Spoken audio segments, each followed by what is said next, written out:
সরকারি প্রতিষ্ঠানের সরকারি যে হসপিটালগুলো আছে ওই হসপিটালগুলোর প্রায় দেখবেন আপনি মেশিন নষ্ট হয়ে আছে সরকারি হসপিটালগুলোতে। কেন জানেন? কারণ আপনি যদি পরীক্ষা নিরীক্ষা করতে চান না, হয় আপনি দেখবেন মেশিন নষ্ট, আর নয়তো বা দেখবেন বিশাল বড় সিরিয়াল। আপনাকে কিন্তু প্রাইভেট হসপিটালে গিয়ে কিন্তু পরীক্ষা নিরীক্ষা করতে হবে প্রচুর পরিমাণে টাকা গুনে। আর আরেকটা কথা কি জানেন? প্রত্যেকটা সরকারি ডাক্তারের কিন্তু প্রাইভেট হসপিটালগুলোতে চেম্বার রয়েছে, ওদেরও কিন্তু বিশাল বড় একটি পার্সেন্টেজ রয়েছে যদি কিনা টেস্টের জন্য অমুক হসপিটালে রেফার করে দেয়। আর আপনি দেখবেন কি জানেন, 100% থেকে একদম 30%, 25% আপনাকে ডিসকাউন্ট করে দিচ্ছে যে ওই হসপিটালে যাবা এত পার্সেন্ট ডিসকাউন্ট।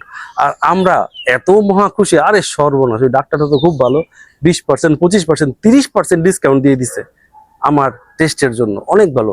আমি তার কাছে বারবার যাব, অন্যান্য আত্মীয় স্বজনদেরকেও তার কাছে যাওয়ার জন্য সাজেস্ট করব যে না, ওই ডাক্তার খুব ভালো, অনেক বড় ডিসকাউন্ট দেয়। আরে ভাই, বাসটা কিন্তু আপনি তখনই খেয়েছেন। মানুষ কিন্তু বাস খেয়ে খেয়ে কিন্তু শিখে, দুধ ডিম এগুলা খেয়ে কিন্তু শিখে না, এগুলা খেয়ে কিন্তু অভিজ্ঞতা হয় না। ওই হসপিটালে যিনি রেফার করতেছে টেস্টের জন্য, ওই ডাক্তারের কিন্তু বিশাল বড় পার্সেন্টেজ আছে ওই হসপিটালে। আর তার থেকে বড় কথা কি জানেন, সরকারি প্রত্যেকটা ডক্টর কিন্তু দিন যখন শেষ হয়ে যায়, সন্ধ্যা যখন হয়, তারপর থেকে কিন্তু ওই হসপিটালে গিয়ে দেখবেন আপনি চেম্বার করতেছে।